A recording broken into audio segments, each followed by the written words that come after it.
Olá pessoal, sejam todos muito bem-vindos a mais um estudo das obras de Leon Denis aqui no nosso canal. É sempre uma alegria, um prazer poder compartilhar com vocês um pouco daquilo que nós refletimos no intuito de facilitar a compreensão do pensamento de Leon Denis. E nós daremos continuidade ao que já vínhamos falando do livro O Porquê da Vida, um livro escrito em 1885, mas que traz reflexões valiosas para que a gente compreenda a nossa encarnação, o nosso momento e, enfim, consigamos cumprir aí de fato o objetivo da vida. E isso passa por entender então o porquê vivemos essas questões que Leon Denis tem nos trazido. Eu gostaria só de lembrar que quem está aqui agora nesse que é o quinto estudo, que perdeu os estudos anteriores, tem uma playlist aqui no canal, o canal William Jacob. Lá nessa playlist está lá, Estudo o Porquê da Vida. Então você pode selecionar essa playlist e acompanhar na sequência do primeiro até este estudo. E também eu vou deixar aqui na descrição do vídeo o link dos outros 4. Então para quem perdeu, quem chegou agora no canal, mais uma vez sejam bem-vindos e acompanhe aí esse trabalho que a gente faz de estudar as obras de Leon Denis. Bom, no estudo anterior a gente falou da necessidade que o homem tem de compreender essas coisas que norteiam a nossa vida, né? Essas questões filosóficas, de onde vim, para onde vou, por que sofro. E diante da insuficiência dessas questões, das respostas, muitos vão para o ceticismo, para o ateísmo, e outros não, outros continuam questionando, outros continuam se indagando.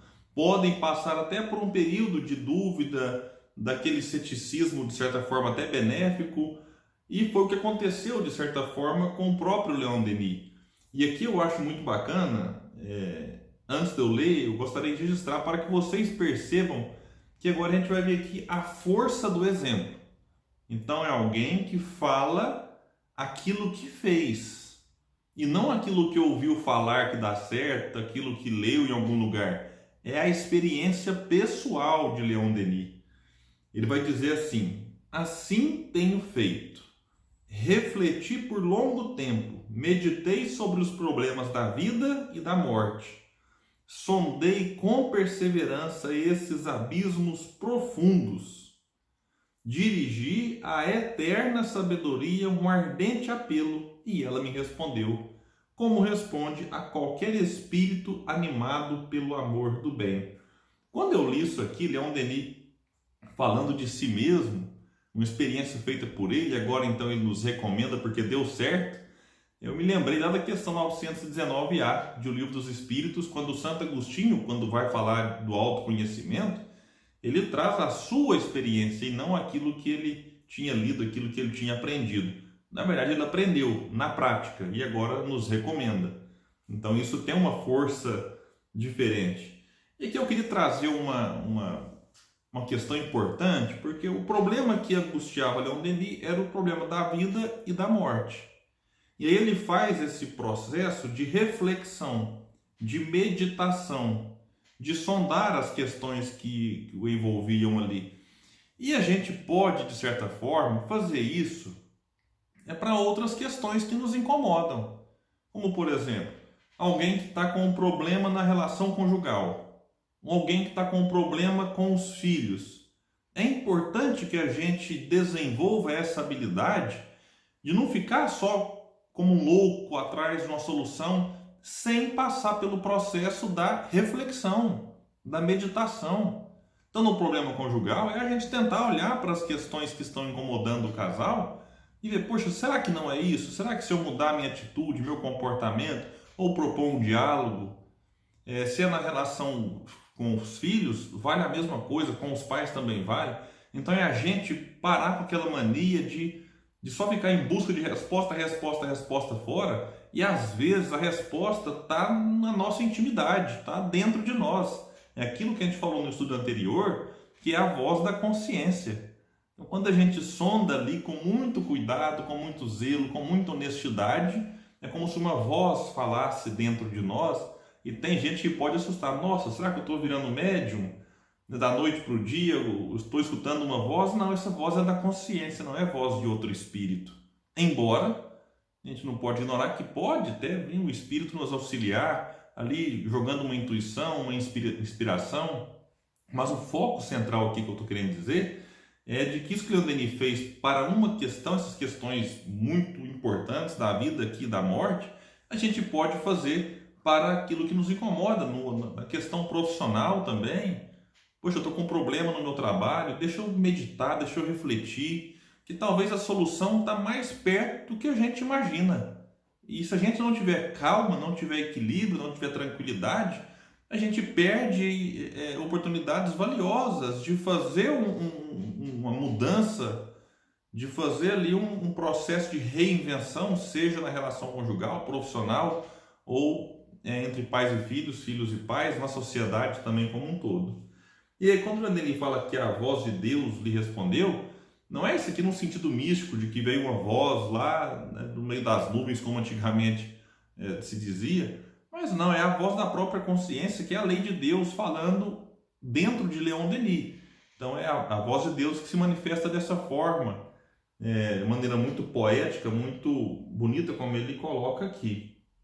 E aí a gente pode pensar assim, isso aqui é um privilégio de Leon Denis? Não, ele mesmo destaca como responde a qualquer espírito animado pelo amor do bem. Então, sempre que a gente coloca essas indagações com sinceridade, desejando de fato uma melhora, um progresso, essa voz fala com qualquer um e não exclusivamente com Leon Denis, pelo fato dele ser missionário. E aí, o que aconteceu? Aliás, antes de falar o que aconteceu, eu notei aqui, estava esquecendo. Gente, meu livro, olha aqui para vocês verem o que vira o meu livro de estudo. Então, às vezes até eu me perco nessas anotações aqui. Essa voz de Deus, ela não fala só através da voz da consciência. Isso é um ponto importante que tem que ser dito. Às vezes, essa voz de Deus vem através de um terceiro, de uma pessoa que chega e nos convida a uma outra visão da vida. Então, é aquele amigo que nos, diante de uma angústia, de uma aflição, é aquele amigo que nos envia um áudio no WhatsApp, é aquele outro que nos convida para visitar o centro espírita ou a igreja, né, que a pessoa goste, é alguém que nos recomenda um livro. Então, às vezes, Deus nos encontra de tal forma fechados para ouvir os seus conselhos, que Ele se utiliza de outras pessoas. Então, quando a gente está muito fechado para as inspirações mais sutis, seja a voz da consciência ou a inspiração de um espírito desencarnado, ele pode se utilizar de outras formas, algumas circunstâncias que aí vem realmente despertar. Quando já falamos aqui quantas pessoas não tiveram as suas vidas modificadas através de um livro que já foi lido, e esse livro chegou através de uma postagem de alguém, ou doação, um empréstimo, enfim, são várias as formas que Deus tem quando a gente quer, quando a gente deseja, de se fazer então presente nas nossas dúvidas, nas nossas angústias. E aí, aconteceu o que com Leon Denis? Provas evidentes, fatos da observação direta vieram confirmar as deduções do meu pensamento, oferecer às minhas convicções uma base sólida, inabalável. Após ter duvidado, acreditei. Após ter negado, eu vi. E a paz, a confiança, as consequências disso. Isso é importante, eu ter uma pausa aqui de novo. As consequências do que Leon Denis presenciou, vejamos quais foram. E a paz, a confiança, a força moral desceram sobre mim. São esses bens que, na sinceridade do meu coração, desejoso de ser útil aos meus semelhantes, venho oferecer àqueles que sofrem e se desesperam. Então aqui é muito bonito. Ele vai dizer então, recuando um pouco aqui, eu esqueci de falar, gente, agora foi uma falha aqui que já ficou, mas nós estamos no capítulo 1, terceiro parágrafo. Então ele vai dizer aqui que aquilo que ele presenciou quando conheceu o Espiritismo nada mais fez do que confirmar as deduções do seu pensamento, palavras dele, oferecer as minhas convicções, ou seja, a gente pode afirmar de uma maneira muito direta que Leon Denis já era espírita sem saber. Ele já trazia em si os rudimentos da doutrina, ou, de outras formas, ele já acreditava naquilo que a doutrina espírita só veio confirmar. Esse verbo aqui é muito forte, né? Veio confirmar as deduções do meu pensamento. E a gente observa que isso aqui não é também privilégio de Leon Denis. Eu, por exemplo, tenho vários amigos, talvez vocês que nos acompanham aqui também, que eu olho assim e falo, poxa, esse aqui já é espírita e não sabe. Por quê? Não só por acreditar em reencarnação, mediunidade, que muitos acreditam e continuam lá no catolicismo ou como evangélicos, porque se sentem bem. Mas eles falam de religião, falam de Deus e vivem aquilo de tal forma que se encaixam perfeitamente naquilo que Allan Kardec estabelece como fora da caridade não há salvação e da transformação moral que o verdadeiro espírita empreende em si mesmo. Então eu observo indivíduos que são espíritas e não sabem. Então eu acredito que Leon Denis daria também para ser incluído no rol desses. E dizer que Leon Denis passou por um período na dúvida, como ele fala, após ter duvidado, acreditei, após ter negado, eu vi, isso será que o diminui? Bom, eu acredito que não, que isso faz parte. É importante que a gente tenha dúvidas, mesmo depois de ser espíritas.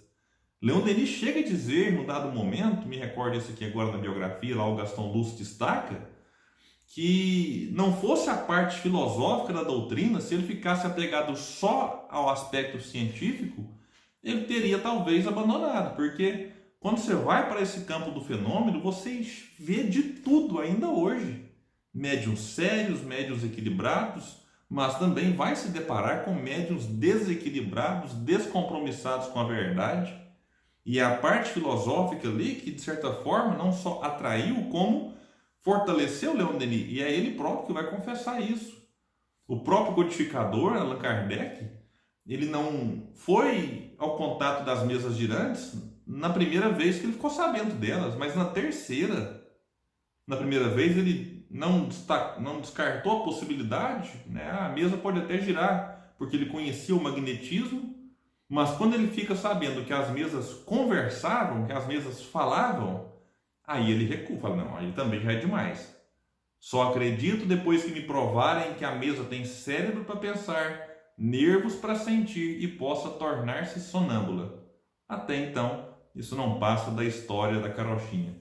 Então, isso ficou muito conhecido num terceiro momento, quando um outro amigo de Kardec vem e lhe explica o que acontecia, né, que a mesa falava não era como Kardec imaginava, mas através das pancadas estas ocasionadas nas mesas pelos movimentos provocados pelos espíritos. Aí sim, Kardec foi, estudou o fenômeno e nos trouxe a doutrina espírita. Então, o fato de alguém duvidar um dia não o diminui. Na verdade, em alguns pontos, eu até prefiro aqueles indivíduos que lidam com o espiritismo, com a mediunidade, com o pezinho atrás. Não pode ser totalmente atrás, porque aí ele se fecha e ele não quer saber, não quer conhecer. Mas ter um grau de ceticismo, isso é importante, mesmo depois que a gente tenha se tornado espírita, médium, dirigente, palestrante, enfim. Essa pontinha de ceticismo faz bem, a gente não pode descartá-la totalmente, não.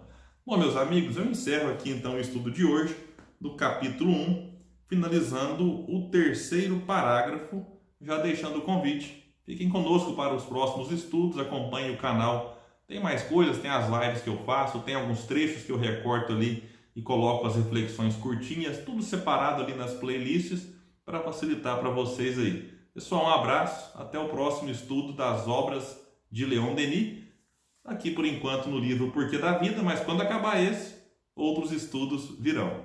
Até mais, pessoal!